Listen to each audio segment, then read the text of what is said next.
Hey guys, Thom with the Nyle Dehydrators. We get a lot of questions on how to use controls and what to expect when you first fire up your dehydrator. You may remember a few months ago, Nikki and Ingo touched on controls a little bit. Today we're going to take a deeper dive. To help us out, we're bringing in our drying specialist, Kyle Keezer, to walk you through the process. Let's take a look.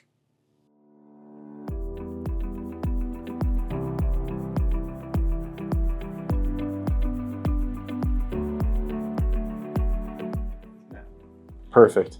So typically the first thing we do is you can come in here and give it a name. It's effective to use the current date. It makes sorting through the files a little bit easier.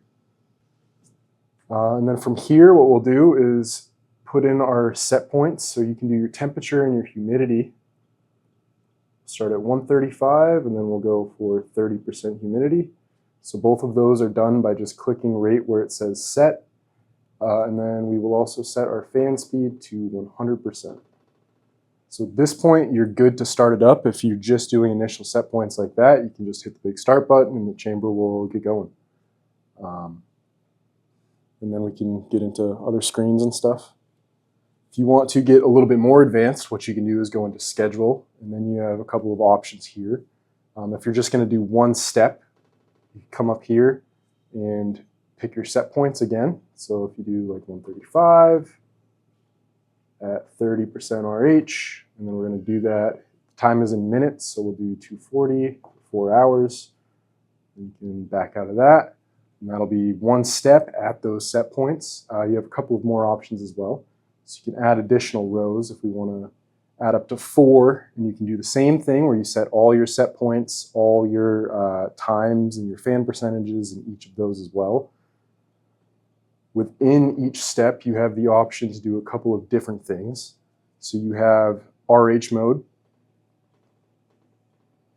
which allows you to put in a relative humidity percentage. The chamber will run until it hits that point, and then it'll run for whatever time you have in there. So if you have 60 minutes, the chamber will run until the relative humidity hits 30%, and then from there it'll go 60 minutes before advancing on to the next step.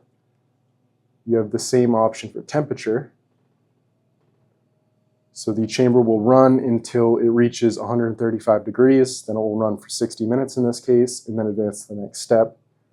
If you just like the chamber to hit those set points and then immediately advance, you can set the time for 0, and once it achieves that temperature, it'll jump straight to the next step.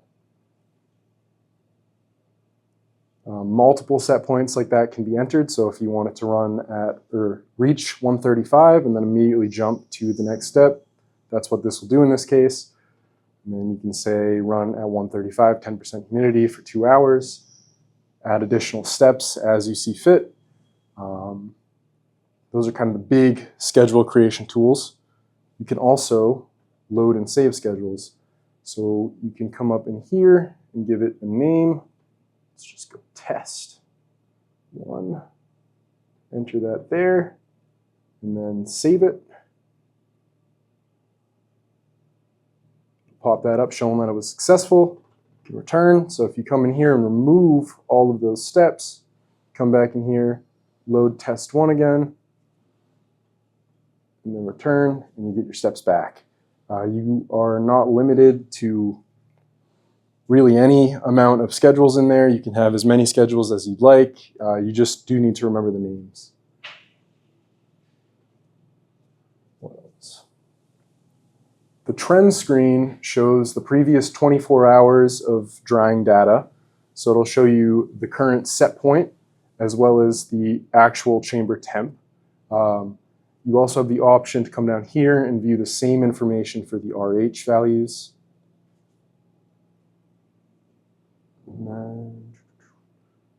And then in the equipment screen, you can see all of the equipment in the chamber. So you have the option to manually turn off things like the fans. You can control the heat manually. You can control the venting manually. You can also make other adjustments like setting the fans to only run forward, or you could leave it typically as forward and reverse to allow it to alternate. Within the other equipment screen, you can see the compressor and then the spray control if you have that equipped. Finally, you have the support window, which is good if you have any issues and you need to get in touch with us to look into those. It just provides a bit more extra information. So once you, in this case, we'll just do a basic schedule. Just say 135 at 30% for, let's go, 20 minutes. And then we will set that just to time. So it'll run for only 20 minutes. Come back to the home screen and you can hit start. So what you'll see is everything that is actively running will turn green and either say running or say open. Once you get it started up to ensure your schedule is running, you go over to the schedule screen. And right now it's off. It'll start off by default. But if you just tap on that, it'll show schedule on. And you can see that it'll start counting down as the minutes go by.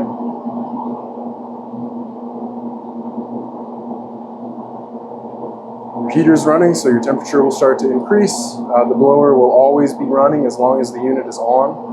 Your fan speed is set to 1800 RPM, which is 100% in this case. You're on step 1 of 1. And then you can see the values from each of the 2 probes in there.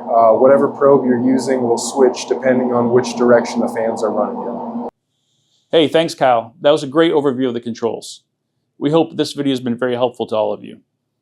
If you have any other questions, please don't hesitate to reach out and we'll make sure we include it in the next video. Be sure to like this video, subscribe to our channel, and leave a comment below on any other topics you'd like to cover in the future. Thank you.